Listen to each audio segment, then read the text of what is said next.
Buenas tardes, les damos la bienvenida a este seminario especializado sobre Colombia, titulado Resiliencias, Resistencias y Reexistencias Afrocolombianas, Trayectorias Históricas y Contemporáneas. Esta primera semana la hemos titulado A 170 años de la abolición legal de la esclavitud, resistencias y movilización política. El propósito de este video es que nos vayamos al pasado, es que utilicemos la reflexión histórica para poder pensar y explicar el presente. Y justamente con ese propósito vamos a concentrarnos en el proceso de abolición de la esclavitud en Colombia. Este año, oficialmente el 21 de mayo, se conmemoraron los 170 años de la abolición de la esclavitud en Colombia y gracias a esta conmemoración se han puesto sobre la mesa una serie de debates sobre este proceso histórico. En esta jornada lo que vamos a hacer es aproximarnos a este proceso histórico, pero no concentrándonos en las leyes, no concentrándonos en el Estado, sino pensando en la agencia histórica de las personas esclavizadas y también las personas libres que lucharon por su libertad durante siglos anteriores a la medida abolicionista de 1851. Por esa razón, este video va a estar dividido en dos partes. En una primera parte vamos a hacer más un contexto que nos permita entender los sectores económicos y los oficios que desempeñaban las personas afrocolombianas y afrodescendientes en la Nueva Granada, en lo que hoy es Colombia, y luego vamos entonces a concentrarnos en el proceso de abolición de la esclavitud. Por eso quisiera empezar con un mapa para que podamos ubicar espacialmente el Virreinato de la Nueva Granada. Como vemos aquí en el mapa, el Virreinato de la Nueva Granada comprende los territorios de los actuales Colombia, el norte de Perú, el Panamá, y como vecinos del Virreinato están la Capitanía General de Venezuela y la Audiencia de Quito. En estos territorios hubo una importante presencia de personas africanas y sus descendientes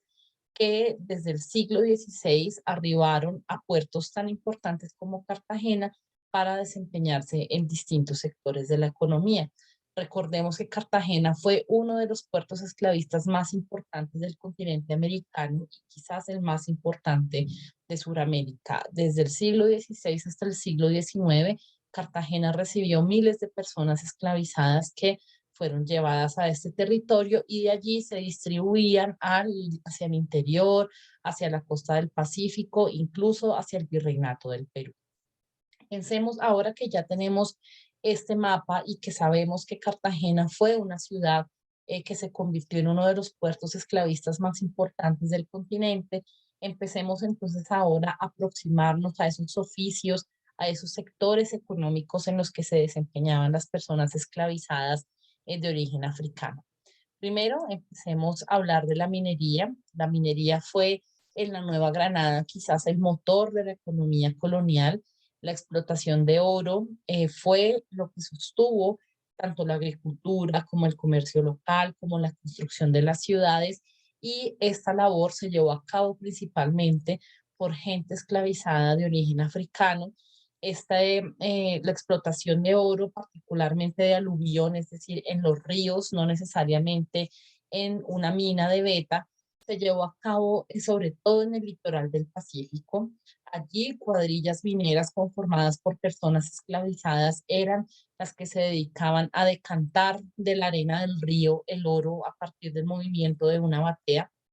y con esta práctica se produjeron toneladas de oro que fueron enviadas directamente hacia la península ibérica y que produjeron una enorme acumulación de riqueza a las élites de la península ibérica y también a élites locales del virreinato de la Nueva Granada. Estas cuadrillas mineras se administraban particularmente desde las ciudades de los valles interandinos. En el periodo colonial sabemos que desde la ciudad de Popayán, la actual capital del departamento del Cauca en el suroccidente de Colombia, desde allí residían, desde allí se administraban estas cuadrillas mineras que eran propiedad de esclavistas, hacendados y mineros residentes en las ciudades de los valles interandinos.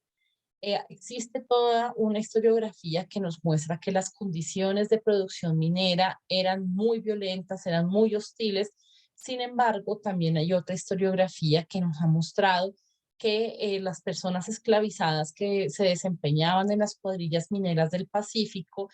tenían una especie de movilidad espacial. Una vez se agotaba un yacimiento aurífero, se trasladaban a otro y a otro, y esto hacía entonces que se pudiera discutir un poco más sobre ese control efectivo que se ejercía sobre estas personas esclavizadas.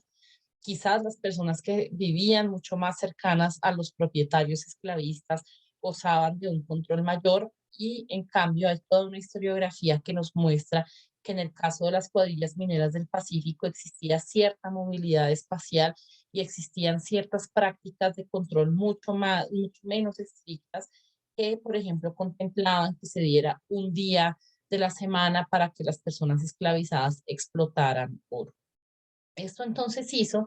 que en muchas ocasiones las personas esclavizadas pudieran acumular cierto capital, pudieran comprar su libertad, pudieran comprar la libertad de sus seres queridos, y allí entonces también vamos a ver un espacio de lucha por la libertad que antecedió por siglos a la ley de abolición de la esclavitud de 1851.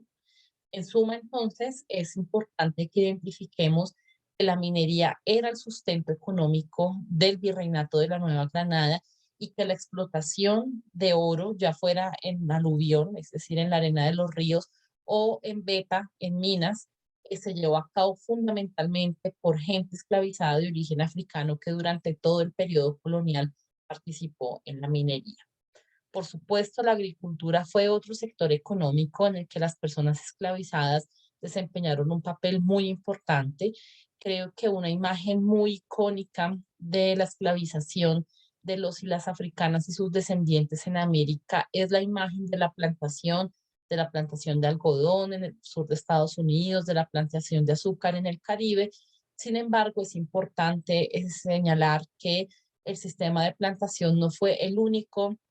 sistema de producción agrícola con personas esclavizadas en el continente. En el caso de la Nueva Granada, es difícil que pensemos necesariamente en la economía de plantación, pero sí existían haciendas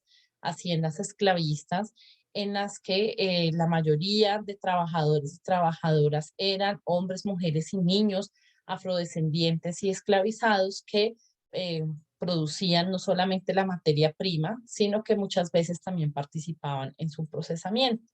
Por esa razón, en la diapositiva vemos un trapiche, porque en la Nueva Granada y particularmente en el suroccidente de la Nueva Granada, la producción de caña de azúcar, los monocultivos de caña de azúcar en las haciendas eran explotados con mano de obra esclavizada, también en ciertas ocasiones por mano de obra indígena,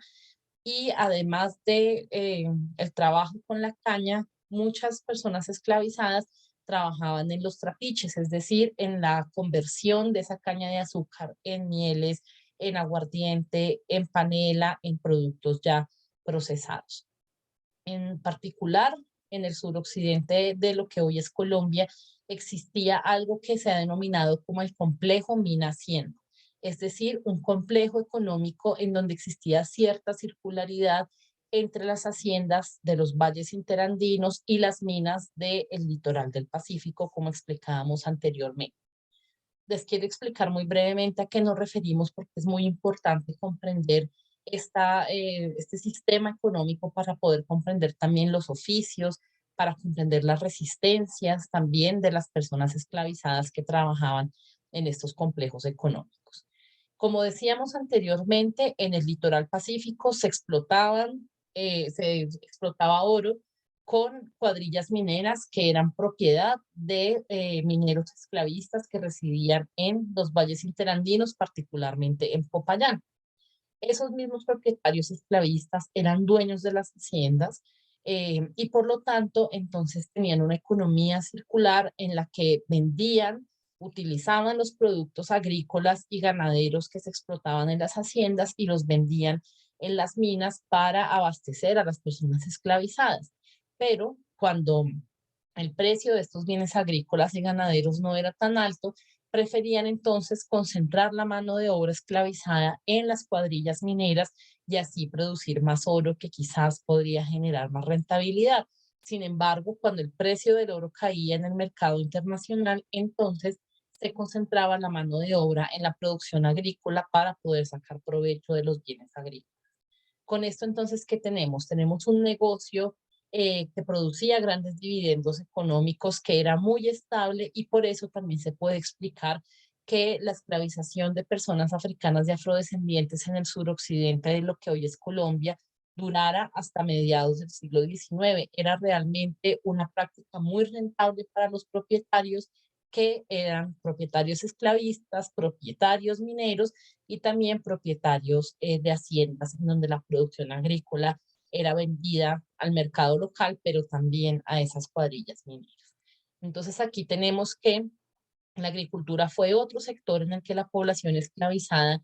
trabajó de una manera muy ardua. La agricultura no solamente pensando en las haciendas azucareras del suroccidente, también hay muchos testimonios que nos muestran cómo personas esclavizadas trabajaban en zonas circundantes a Bogotá. Allí también procesaban y cultivaban caña de azúcar, y con esto producían aguardientes, panelas, dulces, que eran vendidos en la ciudad de Bogotá. Con eso también nos podemos dar cuenta que en realidad la esclavización de personas de origen africano fue común en todo el territorio de lo que era la Nueva Granada, de lo que hoy es Colombia. No podemos pensar que esta se circunscribió solamente al Pacífico o solamente al Caribe. Existen estudios históricos que nos muestran que desde el siglo XVI en Bogotá existían personas esclavizadas. En Tocaima, muy cerca de Bogotá, existían plantaciones, o más bien haciendas azucareras, en donde personas esclavizadas transformaban esa caña de azúcar en dulces, mieles, aguardientes, que eran vendidos también a las ciudades. Además de la minería y de la agricultura, y muy relacionado con lo que estamos comentando, me parece importante que reconozcamos que también desde el periodo colonial hay una importante presencia de personas africanas y afrodescendientes en las ciudades coloniales. Cartagena, por supuesto, es una ciudad que no podríamos comprender si no entendemos esta presencia histórica de personas afrocolombianas que desempeñaban diversos oficios en la ciudad, en las ventas ambulantes, en el servicio doméstico. Por supuesto, muchos de ellos eran artesanos, eran carpinteros, eran herreros, y pensemos que quizás en el presente estos oficios, que cada vez pueden ser más subvalorados en ciertos espacios sociales, en el mundo colonial eran fundamentales. Para poder ser un carpintero, para poder ser un herrero, uno tenía que recibir una educación, era mano de obra especializada, que era además muy cotizada, y por lo tanto podemos comprender allí que este podría ser un espacio de movilidad social para las personas africanas y afrodescendientes. Ser artesanos constituía tener una especialización, poder cobrar por el trabajo, aunque en ciudades como Cartagena existe también una historiografía que nos muestra que muchos propietarios esclavistas preferían invertir en la formación de las personas esclavizadas, para que luego, cuando estas personas cobraran por su oficio, les entregaran el dinero a los esclavistas. Y por supuesto, como existían carpinteros, herreros y un desempeño en varios oficios urbanos, pues también en las ciudades se configuraron gremios de personas esclavizadas, o con participación más bien de personas esclavizadas, o también personas libres de origen africano. Y justamente aquí entonces podemos ver cómo, además del trabajo agrícola, además del trabajo minero, las personas esclavizadas también desempeñaron oficios urbanos. Y en lo que hoy es la Nueva Granada, desde el siglo XVI en las ciudades tenemos una importante presencia afrodescendiente. Reitero lo que comentábamos sobre el caso de Bogotá. Desde el siglo XVI existen fuentes que nos hablan de personas esclavizadas que trabajaban sobre todo en el servicio doméstico, y en la zona circundante de la ciudad podemos ver también el desempeño de otros oficios por parte de mano de obra de origen africano. Existían también otros oficios importantes, como la participación de los africanos y sus descendientes en los sistemas de comunicación de los virreinatos. Aquí en la diapositiva estamos viendo una imagen que corresponde a los bogas del río Magdalena. Y este caso es muy interesante porque recordemos que en una geografía tan escarpada como la geografía colombiana, los Andes se dividen en tres en Colombia y entonces para poder cruzar del oriente al occidente es necesario atravesar los Andes. Esto generó históricamente una complicación enorme en las vías de comunicación del virreinato. Cartagena era un puerto sobre el Mar Caribe, una ciudad muy importante, pero otras ciudades importantes quedaban en el interior del continente, quedaban en los valles interandinos y esto hacía que la comunicación y el traslado de personas y de objetos materiales también fuera muy complejo. Sin embargo, el río Magdalena, un río que atraviesa el país desde el sur hasta el Caribe, se convirtió en una vía de comunicación privilegiada que permitió transportar personas y bienes materiales a lo largo del virreinato. Y quienes tenían el monopolio del transporte por el río Magdalena justamente eran los bogas a quienes vemos en la imagen. Los bogas eran hombres libres de ascendencia africana, hombres que tenían un estatus jurídico particular en el mundo colonial, justamente por la importancia que revestían en la economía del virreinato. Los bogas eran los que transportaban a los virreyes que llegaban a Cartagena, los llevaban a Santa Fe. Los bogas eran los que transportaban los bienes importados que llegaban a Cartagena hacia el interior del continente. Por lo tanto, los bogas fueron fundamentales en la economía del virreinato de la Nueva Granada, porque sin ellos no hubiera existido esta vía de transporte tan importante. Esto no solamente ocurrió en el virreinato de la Nueva Granada, vale anotar, en México existían los arrieros, muchos de ellos mulatos, que también transportaban mercancías, y en el virreinato del Perú existían también los muleros, muchos de ellos mulatos, que tenían una función muy similar. Entonces, con este recorrido rápido y con este resumen un poco express para que nos alcance el tiempo, lo que quería mostrarles era la importancia de las personas esclavizadas en toda la economía colonial. Trabajaban arduamente en la minería, que era el sector económico que soportaba la economía del virreinato de la Nueva Granada. Trabajaban en la agricultura, trabajaban en los servicios, en trabajos urbanos, en el servicio doméstico, y también eran fundamentales en todos los medios de transporte y las vías de comunicación en el virreinato de la Nueva Granada. Por lo tanto, podemos decir, afirmar que la economía colonial estuvo sustentada en gran medida en la explotación de las personas de origen africano, personas esclavizadas y también personas libres, como es el caso de los bogas del Magdalena. Cuando llega el siglo XIX, podemos ver que paralelamente a esas personas esclavizadas, esas miles de personas esclavizadas, existían personas libres de origen africano, personas que habían podido comprar su libertad, que habían adquirido su libertad por diversos medios. Por lo tanto, también tenemos que entender que muchas de estas personas esclavizadas coexistieron con personas libres de origen africano.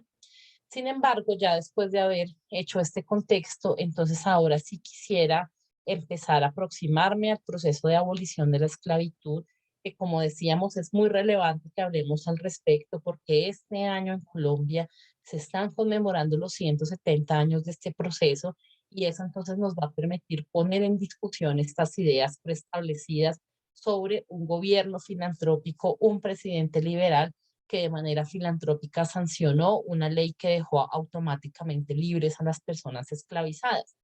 Por el contrario, lo que quiero que hagamos en este video es ver cómo,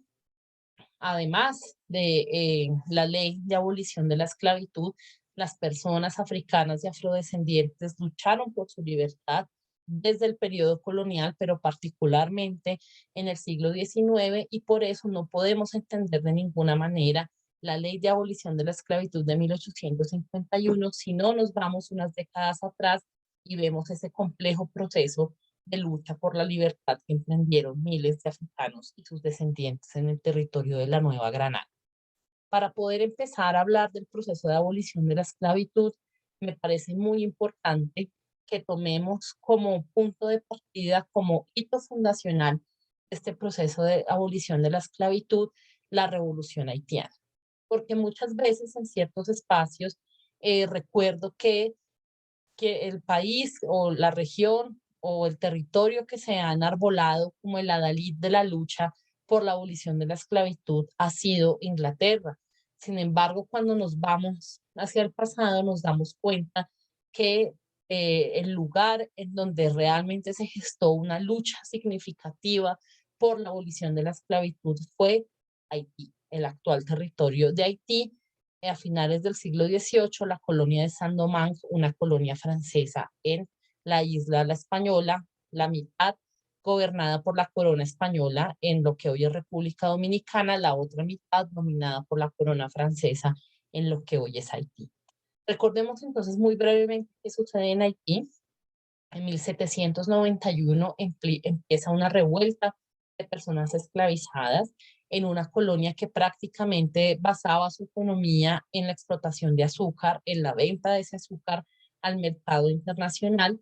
Sin embargo, esta lucha desde 1791 se empieza a articular con una serie de variables como la Revolución Francesa en la metrópoli, y esta lucha se vuelve cada vez mucho más profunda, cada vez mucho más intestina, y vamos a ver que en 1804 ya esta lucha tiene otras características muy importantes, muy diferentes, y en 1804 ya vamos a ver que se consolida es la independencia de Haití, deja de ser la colonia de Saint-Domingue y se declara como una república independiente, la República de Haití, pero con la particularidad de que en Haití se prohíbe la esclavitud, se prohíbe que haya personas esclavizadas, y desde su fundación, la fundación de la República, hay un pronunciamiento explícito por o el papel activo que quiere tomar Haití en la lucha contra la esclavitud en el continente americano.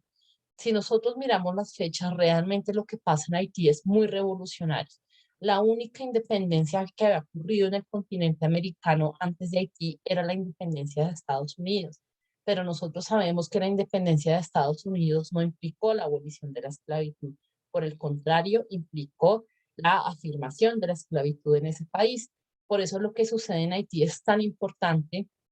para tenerlo en cuenta como el punto de partida del proceso de abolición de la esclavitud en el continente.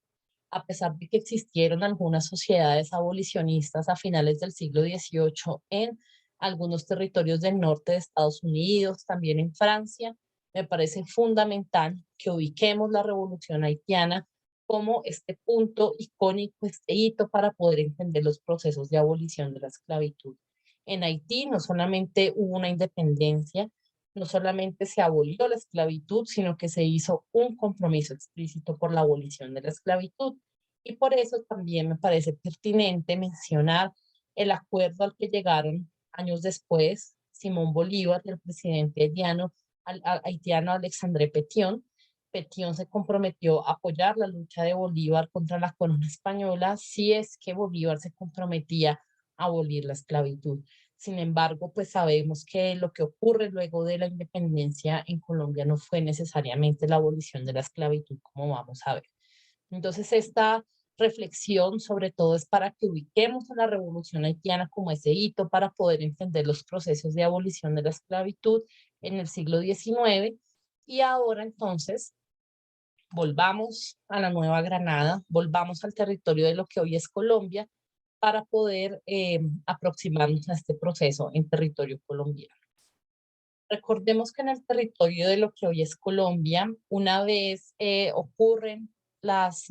abdicaciones de Bayona en la península ibérica, la renuncia de Fernando VII, el rey, al poder por la invasión napoleónica, empiezan a desarrollarse una serie de juntas, una serie de cabildos. En 1810 se reúne el Cabildo de Santa Fe, en el que por la radicalización a la que se ven obligadas los cabildantes por la participación popular, se termina declarando cierta autonomía frente al gobierno temporal de los franceses en la península ibérica. Recordemos que en Cartagena hay también una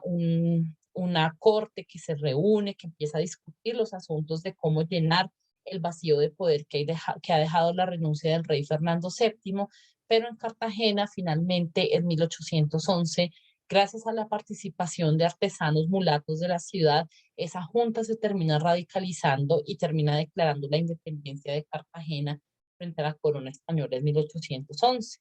Esta serie de pronunciamientos entonces empiezan a ser parte de todo un proceso de guerras de independencia que va a culminar en lo que hoy es Colombia hacia 1821. Y en estos procesos de guerra, pues vamos a ver que las personas africanas, que las personas afrodescendientes participaron muy activamente en estas guerras de independencia. Participaron en el bando realista, por supuesto, muchas veces funcionarios coloniales prometían la libertad a las personas esclavizadas que participaran en sus ejércitos, pero también participaron en el bando insurgente, en el bando de los patriotas. Recordemos también que Bolívar prometía la libertad a las personas esclavizadas que participaran en sus ejércitos y esto pues convocó a un importante cuerpo de soldados de origen africano. También es muy importante que pensemos cómo las guerras de independencia debilitaron esos lazos de sujeción sobre las personas esclavizadas. El caos, las expropiaciones, las confrontaciones, todo lo que propició las guerras de independencia creó un escenario perfecto para que se multiplicaran las fugas de personas esclavizadas, para que el cimarronaje, huir a territorios lejos de los dominios de los propietarios esclavistas, se intensificara. También aquí podemos ver cómo se empiezan a establecer personas esclavizadas en los márgenes de las haciendas donde trabajaban, donde habían sido explotados durante décadas. Y entonces lo que vamos a ver es que con las guerras de independencia empieza a debilitarse se empiezan a debilitar esos mecanismos de sujeción de la mano de obra esclavizada. Hay más fugas de personas esclavizadas, las personas esclavizadas se movilizan a otros territorios, se establecen en los márgenes de las haciendas. Hay de todas maneras una crisis económica importante en la producción aurífera, en la producción agrícola, y entonces vamos a ver que la independencia va a ser un momento muy interesante para poder entender estos procesos de abolición de la esclavitud, no solo por lo que ya hemos mencionado, sino también porque en las nuevas naciones, en las nuevas repúblicas que se empiezan a establecer luego de las guerras de independencia, el caso pues de Colombia es en 1821, empiezan a existir una serie de discusiones alrededor de la libertad de las personas esclavizadas. Si la esclavitud era una práctica que se había desarrollado en el mundo colonial, ¿por qué continuarla en el mundo postcolonial? ¿Por qué continuarla en el mundo posterior a las guerras de independencia? Allí entonces empiezan a existir una serie de discusiones entre las élites nacionales, empiezan a existir una serie de discusiones muy relacionadas con la libertad y con la propiedad. Existen partidarios de otorgar la libertad a las personas esclavizadas, pero también existen esclavistas o defensores de la supuesta propiedad privada que eran las personas esclavizadas para sus propietarios y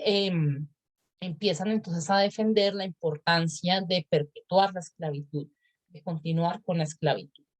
Esto en la Nueva Granada, en Colombia, se ve muy claramente en el Congreso de Cúcuta de 1821,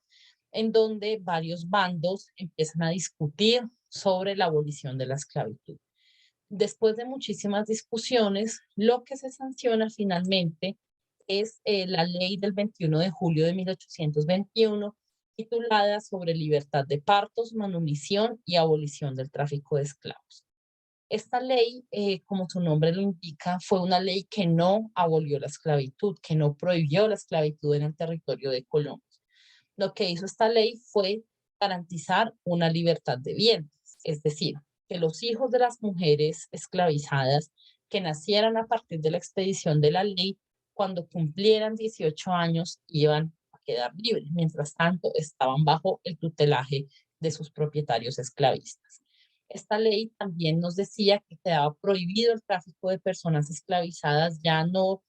podían ingresar al territorio de Colombia personas traídas de África, traídas del Caribe, comerciadas en esta trata esclavista que ya ustedes conocen desde la sesión 2 del seminario. Y también esta ley establece juntas de manumisión que se iban a encargar de hacer una especie de inventario sobre las personas esclavizadas, pero sobre todo que se iban a encargar de calcular las indemnizaciones que les correspondían a los propietarios esclavistas, supuestamente por perder a las personas esclavizadas que estaban bajo su dominio.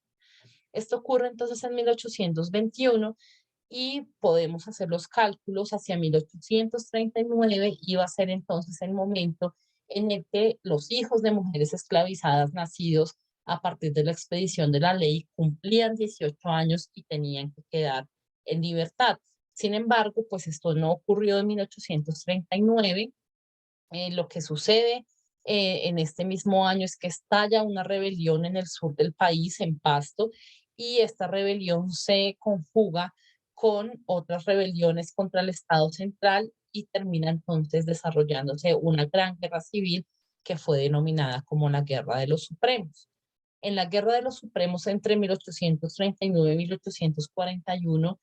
no se garantizaron la libertad para las personas esclavizadas que habían cumplido 18 años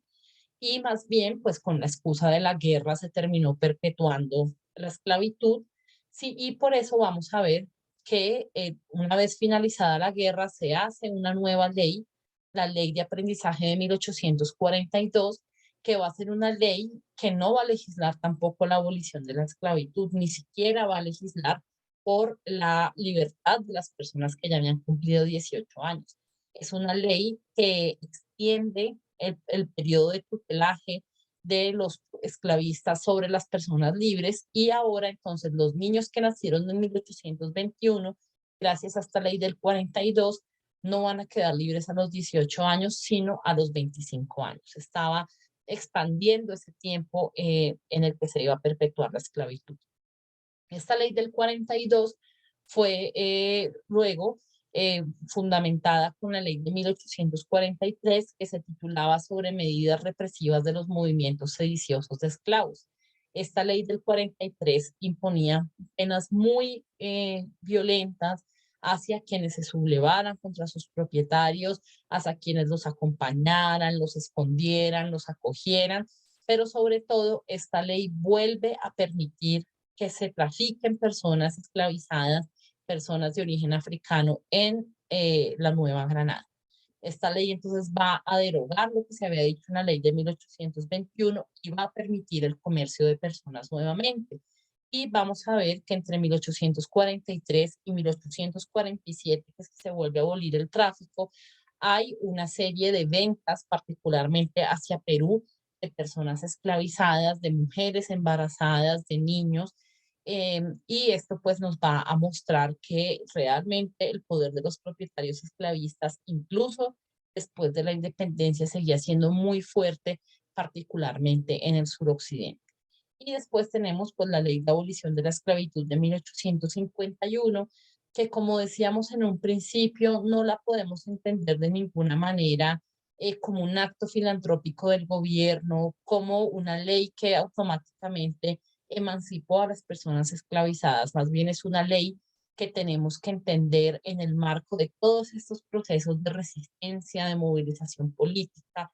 y de luchas que emprendieron las personas esclavizadas que vamos a describir a continuación. Para poder entonces concentrarnos en esos procesos de resistencia, de movilización política y de acción colectiva, voy entonces a enfocarme en una región en específica para que podamos ver el contexto, los datos mucho más concretos sobre un contexto determinado. Por eso vemos acá un mapa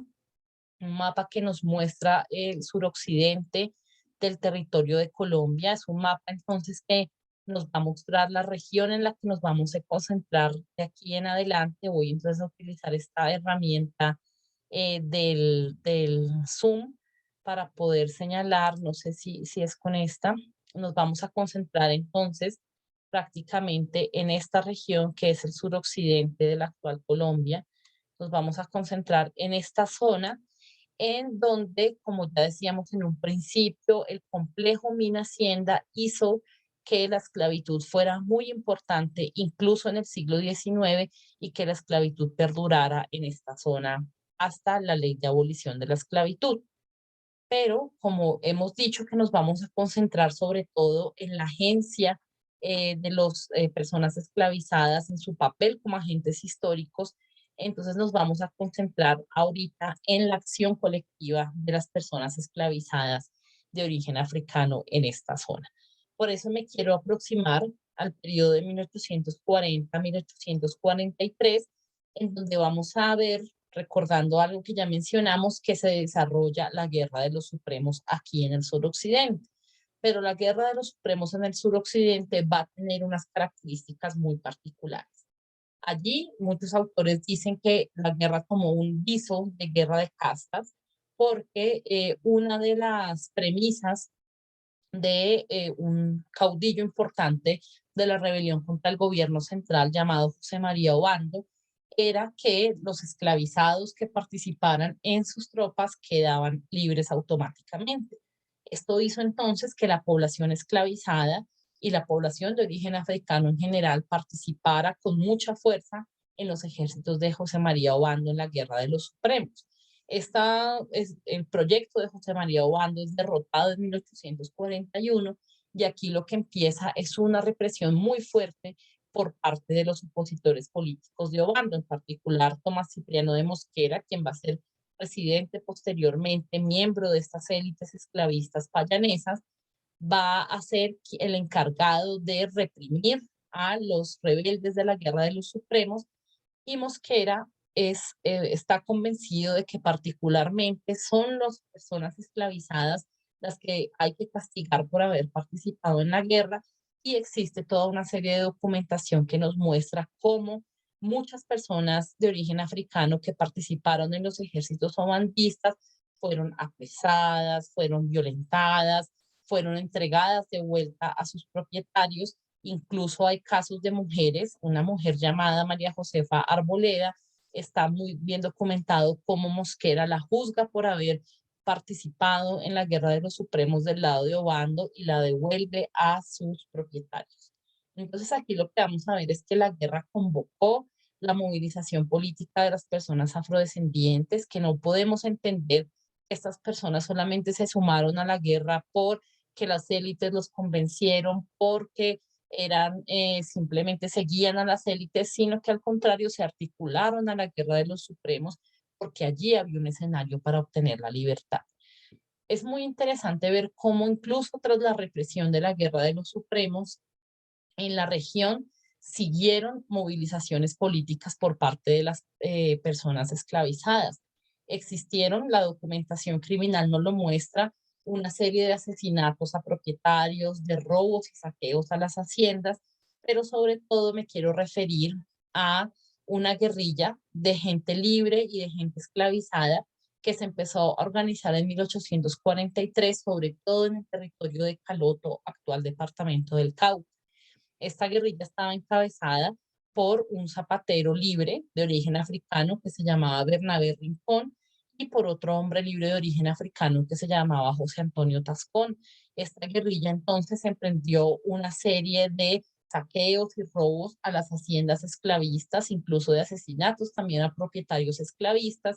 y por supuesto, pues fueron unas acciones que escandalizaron y atemorizaron a las élites locales que todo el tiempo asumían que lo que estaba pasando en el suroccidente era equivalente a lo que había pasado en Haití y todo el tiempo decían en los medios de comunicación, en la prensa escrita, que existía una guerra de castas en la zona.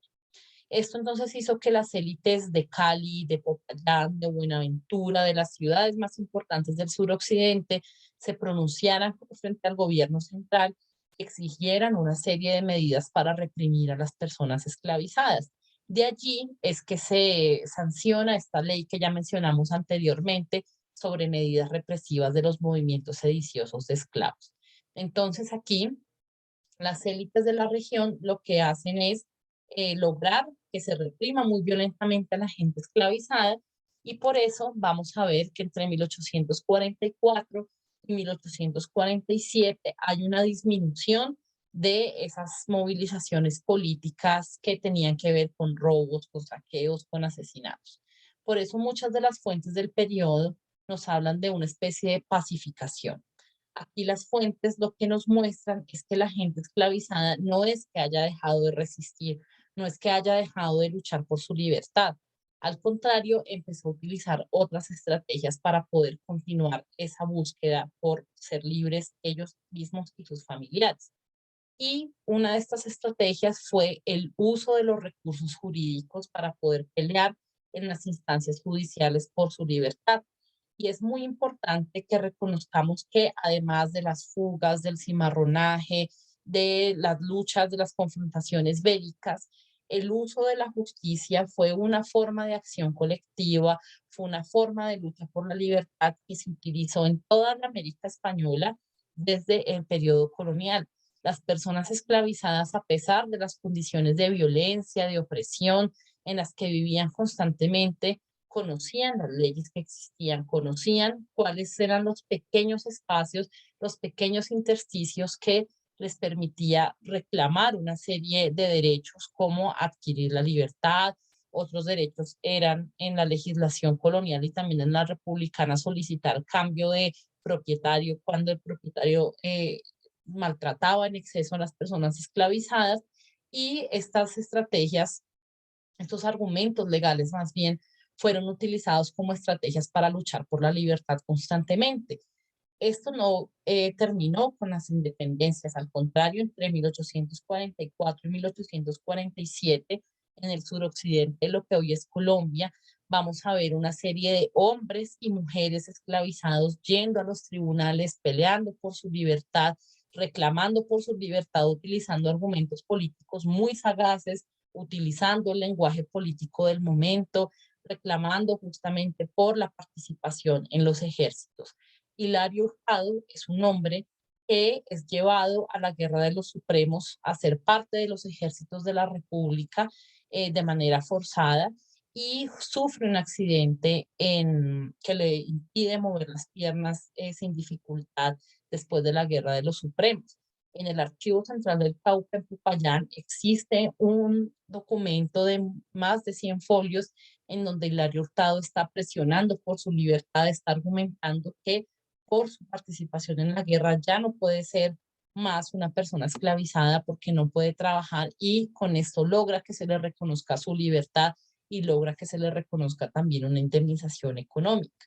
Muchos estudios en toda la América española nos han mostrado que eran las mujeres urbanas, las mujeres esclavizadas urbanas, las que más acudían a los tribunales, las que más acudían a estas instancias judiciales para reclamar su libertad, pero también la de sus familiares. Y, insisto, esto además de mostrarnos otra estrategia para luchar por la libertad distinta a las que ya conocemos, como el cimarronaje, por ejemplo, también nos muestra que estas personas esclavizadas eran conocedoras de las leyes y de las oportunidades políticas que les permitían luchar por su libertad. De todas maneras, no olvidemos que este es un periodo en donde el tráfico esclavista, principalmente a Perú, se reanuda, donde se están vendiendo personas esclavizadas fuera del territorio de lo que hoy es Colombia. Y también en el suroccidente vamos a ver cómo las élites empiezan a ver con terror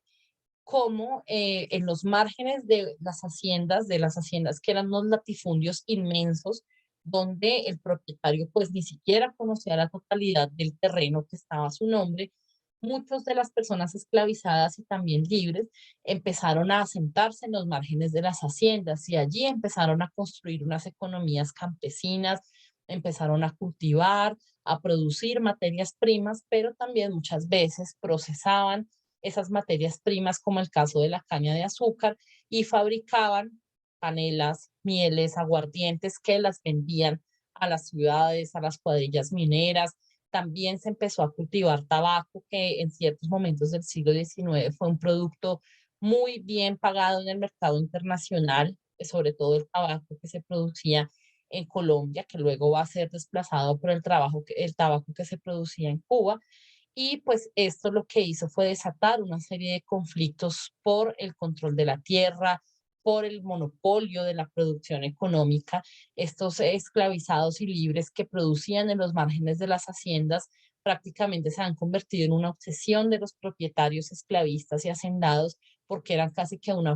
afrenta a su monopolio económico. Estas economías campesinas de los márgenes de las haciendas competían abiertamente con la producción de las haciendas y por eso también tenemos que entenderlas como un espacio de búsqueda de la libertad. Y finalmente quería hablarles de otro periodo, el periodo más cercano a la ley de abolición de la esclavitud, un periodo entre 1848 y 1851, que fue un periodo caracterizado por el surgimiento de los partidos políticos en Colombia, el Partido Liberal y el Partido Conservador. Estos partidos, para poder canalizar el caudal electoral, crearon una serie de sociabilidades políticas para reunir a sus miembros, para construir doctrinas políticas, para poder, como ya decía, administrar mejor sus caudales electorales. Las sociedades liberales fueron denominadas como las sociedades democráticas. Y en el suroccidente es muy impresionante ver el número de sociedades democráticas que se hicieron en ciudades como Cali, como Buga, como Popayán, y cómo estas sociedades democráticas contaban con una participación enorme de personas afrodescendientes, la mayoría ya libres. Para este periodo ya habían logrado adquirir su libertad de diversas maneras y algunas pocas esclavizadas. Entonces no podemos entender el surgimiento del Partido Liberal en Colombia si no es entendiendo la participación política de las personas africanas y afrodescendientes que allí estuvieron presentes. La participación de estas personas en las sociedades democráticas causó todo un clima de violencia, enfrentamientos contra los conservadores. Los conservadores prácticamente agrupaban a los propietarios esclavistas y de allí entonces se empiezan a desatar unos eventos violentos de confrontación entre ambas sociedades. Sin embargo, yo me quiero referir a un fenómeno muy interesante que surge a partir de la movilización en estas sociedades, que es un fenómeno que se denominó como los surriagos. Los surriagos eran un movimiento de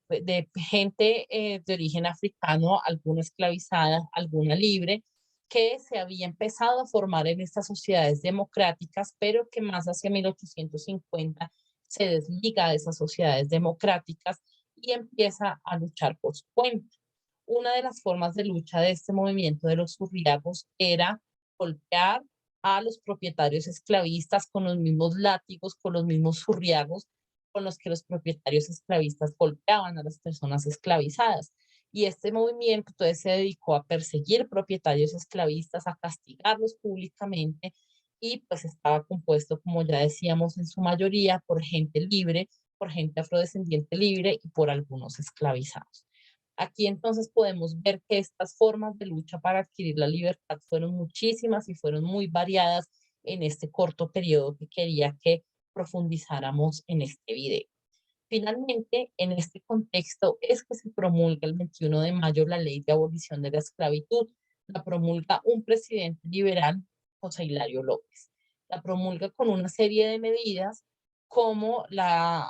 expulsión de los jesuitas, como unos cambios en los impuestos, una liberalización de ciertas tierras, y esto generó una reacción conservadora, particularmente una reacción encabezada por Julio Arboleda, uno de los propietarios esclavistas más importantes del suroccidente, y gracias a esta reacción conservadora se desata una guerra civil en 1851. En esta guerra civil, las personas afrodescendientes participaron de una manera muy activa. Existen una serie de fuentes en el Archivo Central del Cauca que nos muestran cómo masivamente los afrodescendientes libres ya, y algunos esclavizados aún, porque la ley de 1851 entraba en vigor el 1 de enero de 1852, participaron en los ejércitos liberales. Se aliaron a la causa liberal y de allí defendieron esas reformas liberales, incluida la abolición de la esclavitud, frente a esta reacción conservadora. Y con esto entonces también podemos ver que la gente afrodescendiente no fue solamente una beneficiaria pasiva de la ley de abolición de la esclavitud, sino que también fue muy activa en la defensa de esta ley por la amenaza de la reacción conservadora del 51. Con esto entonces lo que quería era que hiciéramos un recorrido muy rápido sobre un contexto particular, el contexto del suroccidente, y que pudiéramos ver a propósito de los 170 años de la ley de abolición de la esclavitud, cómo las personas africanas, las personas afrodescendientes, libres y esclavizadas, lucharon por su libertad, utilizaron una serie de estrategias jurídicas, pero también la participación en las guerras civiles, la participación en las sociedades democráticas, robos, saqueos, los zurriagos, para poder luchar por esta libertad que había sido dilatada en las leyes, como ya vimos en un principio. Entonces, con esto quería que nos aproximáramos a este contexto de movilización política, recordando que la abolición de la esclavitud no fue una ley filantrópica del gobierno nacional, fue el culmen de un proceso de lucha histórica, de una movilización política histórica, de unas resistencias históricas que emprendieron los africanos y sus descendientes en lo que hoy es Colombia. Y con esto, entonces, quisiera cerrar esta presentación y dar lugar a los siguientes videos. Solamente quisiera cerrar recordando que esta aproximación al pasado, que esta aproximación a la historia, no es solamente importante para tener claras fechas, para tener claros lugares, sino que recordemos que la historia tiene una función social en la explicación y en la comprensión del presente. No podemos entender las problemáticas del presente si no comprendemos el pasado. Por lo tanto, este video también tiene como propósito ofrecer una reflexión histórica que nos permita comprender las experiencias, las trayectorias, las resiliencias y las resistencias afrocolombianas en nuestro presente. Muchas gracias por su atención y nos veremos próximamente.